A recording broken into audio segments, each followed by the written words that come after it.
Ó, essa é uma daquelas que eu avisei e aconteceu rápido, até porque tinha data marcada, né? Eu falei, Valdemar Costa Neto vai delatar o Bolsonaro lá na Polícia Federal. Valdemar, para quem não sabe, foi convocado para depor quinta-feira na Polícia Federal às 14 horas. A Polícia Federal começou a investigar aí o plano do punhal verde e amarelo e também está focando aí investigações num juiz que era assessor do Alexandre de Moraes.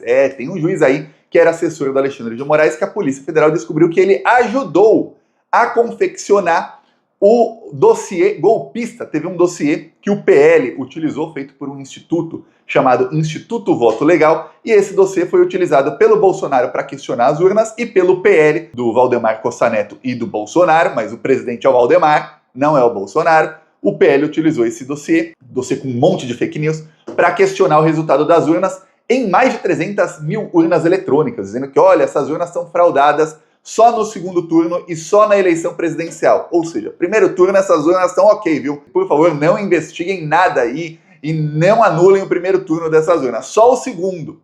E as que tiverem eleição para governador, essa tá isenta, é só de presidente. E aí só urnas onde o Lula ganhou a eleição. Nas que o Bolsonaro ganhou, não. Só nas que o Lula ganhou. Que coincidência, né?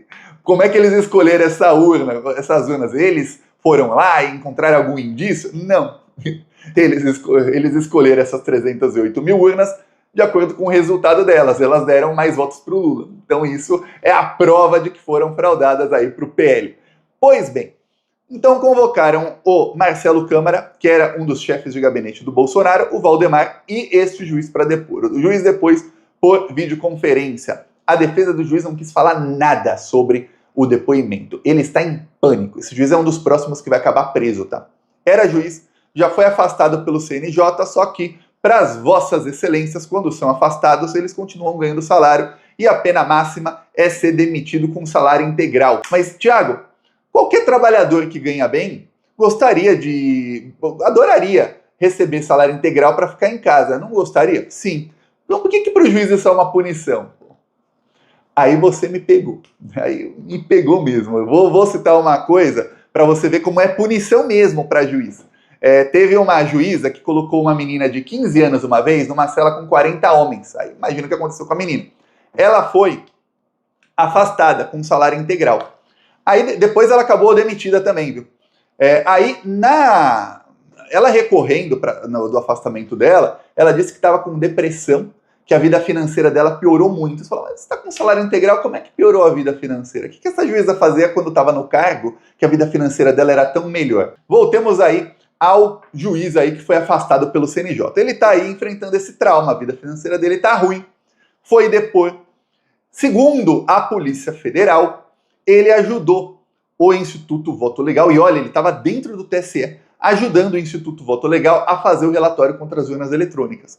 Ele saiu do TSE antes das eleições, porém, ele pegava informações de dentro do TSE para colocar para ajudar o Instituto Voto Legal a fazer o relatório, que seria usado depois contra as urnas. Por quê? Porque colocando coisa de dentro do TSE dava um ar de que o relatório era realmente verdadeiro, de que todas as informações do relatório são verdadeiras. É igual, vamos supor, que você tá ali inventando uma fake sobre um assunto. Aí você coloca alguns dados de realidade no meio daquilo. E alguns que você, se não tivesse extremo conhecimento do assunto que você está falando, você jamais saberia. Aí quem lê, vê ali muita coisa crível e acaba engolindo a fake news no meio. É praticamente aquela de você coloca um comprimido para um cachorro dentro da comidinha, ele come a comida e vai o comprimido junto. É isso, tá? No caso, era um veneno contra a democracia, o tal do comprimido. E aí o que acontece? Esse pessoal do Instituto Voto Legal já foram todos indiciados, tudo mais. Eles contaram com a ajuda do juiz. Em 2022, o Valdemar Costa Neto deu uma declaração dizendo que ele se encontrou com esse juiz. E aí, o juiz negou, o juiz deu entrevista negando. Falou, olha, envolveram meu nome aí numa declaração aí, isso foi depois da eleição, quando o Valdemar estava já questionando as urnas. O juiz falou, envolveram meu nome nisso aí, mas não é verdade. Vou mostrar aqui para você o link.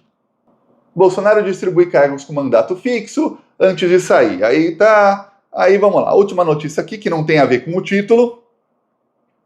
Vamos lá, é sobre o Valdemar aqui, e o Valdemar e Bolsonaro, e sobre a fala do Valdemar. O presidente do PL foi desmentido sobre o seu encontro com o juiz auxiliar do TSE, ex-juiz auxiliar do TSE, Sandro Nunes Vieira. Aí ele diz: fui informado pela equipe de comunicação do TSE que meu nome havia sido citado pelo presidente Valdemar Costa Neto, do PL, no contexto de que teria falado comigo sobre eventuais irregularidades nas urnas. Sobre o tema, venho esclarecer que nunca tive contato pessoal, bererê barará. Tá. Mentiu o juiz. A Polícia Federal tem provas de que ele forneceu dados e esses dados estavam nos celulares do Marcelo Câmara e do Tenente Coronel Cid. Tenente Coronel Cid já depois na semana passada, Marcelo Câmara depois hoje. Segundo a defesa do Marcelo Câmara, ele respondeu a todas as questões e ajudou os investigadores. Então Marcelo Câmara deve ter enfiado feio aí pra cima do juiz. Aí chega o Valdemar, que é a parte que ferra o Bolsonaro. Isso tudo aí não estaria sendo investigado se o PL não tivesse questionado o resultado das urnas no TSE usando o dossiê fake do Instituto Voto Legal.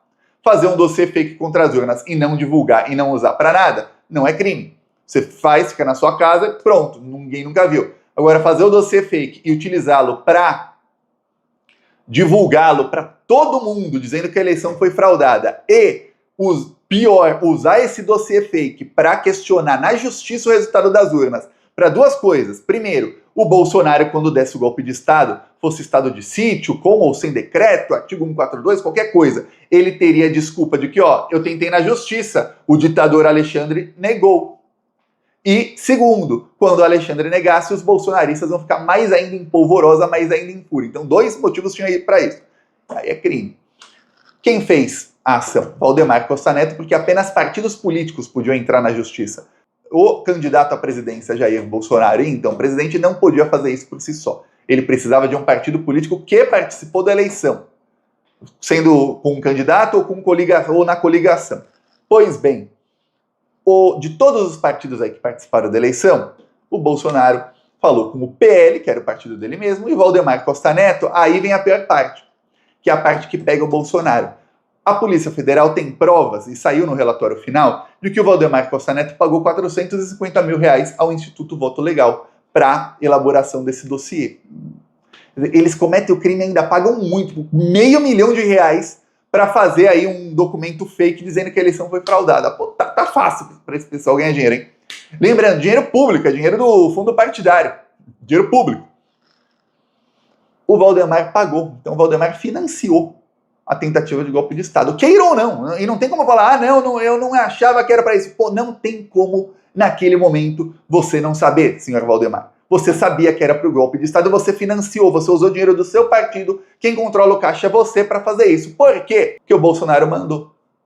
Acabou. Pois bem, o Valdemar foi perguntado aí sobre o juiz e também sobre o financiamento. E o Valdemar repetiu aí, ele vem repetindo em inúmeras entrevistas, e ele falou isso no último depoimento, e nesse, se foi perguntado, ele repetiu, e não tenha dúvidas, segundo as matérias de imprensa, eles foram perguntados exatamente sobre esse relatório, e o Valdemar foi chamado porque ele é quem pagou aí por esse relatório. Ele fez tudo a mando do Bolsonaro. Quando ele foi perguntado por que ele foi perguntado na Globo News no ano passado, e depois nesse ano de novo, quando ele foi perguntado por que ele pagou, ele disse que não tem como falar não pro Bolsonaro. Vocês já não viram o Bolsonaro? Ele fica bravo, gente. Não dá para falar não pro Bolsonaro. O Valdemar tá tão apavorado que antes do depoimento dele era as duas, né? Antes disso, ele inclusive fez questão de colocar na agenda dele como presidente do PL, ele foi encontrar o ministro Zanin. Foi encontrar o Zanin. Por quê? Diz ele que foi uma visita de cortesia. Visita de cortesia, ao Zanin. O Zanin é da primeira turma, que é a turma que vai julgar aí a tentativa de golpe de Estado. Então, o Valdemar foi lá pedir pinico pro Zanin, que foi indicado pelo Lula. Zanin, por favor, Zanin, olha, você sabe, eu não fiz nada de errado, Zanin. Olha, não me prende, me inocenta, Zanin. Fala, Zanin, fala com o Alexandre, Zanin. Pelo amor de Deus, é isso que foi fazer o Valdemar, tá? Eu não tenho dúvida que se tivesse um mosquitinho assim na sala do Zanin, com uma câmera, ia achar o Valdemar assim, ajoelhado. Por favor, me salva, Zanin. Fala pro Dino e pro Alexandre, eu não queria isso aí de golpe. Só tem um problema, né? Você, Valdemar, quem assinou ali foi você. Quem pagou foi você. Quem pegou dinheiro público do caixa do seu partido para pagar foi você. E não é pouco não, quase R$500 milhão, tá? Fala, mas para um partido político não é muita coisa. Vai para qualquer presidente de partido e fala, arranja R$500 milhão, inventa qualquer coisa, vê se alguém te dá R$500 milhão. Não dá. Para questionar as urnas. Aí deu. Naquele momento em que os bolsonaristas já estavam na frente dos quartéis pedindo golpe, estava uma tensão enorme. O Valdemar, ele é presidente do partido que tinha acabado de eleger a maior bancada. Ele estava no meio do burburinho. Muita gente vai passando o tempo, a memória vai ficando assim, vai se esvaindo, né? E não se lembra. Em 2022, depois que o Lula ganhou a eleição, foram aí 2 meses de tensão até o Lula assumir. Tensão total. Todo mundo, os bolsonaristas primeiro fechando estradas, uma loucura. Foram aí 6 dias, foi só no sábado, depois que o Lula ganhou a eleição, ganhou no domingo. No sábado seguinte, é que abriram todas as estradas. Até lá tinha estrada ainda fechada. Aí depois fecharam de novo, foram 10 dias com algumas estradas fechadas, outras não. Pois bem, aí depois eles já estavam na frente dos quartéis e ficaram lá pedindo golpe de Estado. E aí era notícia desencontrada, o bolsonarismo toda hora falando que o golpe vai dar certo e eles se mobilizando cada vez mais. E olha, os quartéis cada vez com mais e mais e mais gente ali na frente dos quartéis. Tinha general e militar falando abobrinha, tinha uns falando que não, aí você via o Braga Neto falando, vai dar certo, aí você falava, opa, peraí, eu peço aí a sua inscrição no canal, vamos seguir aqui na luta, falou!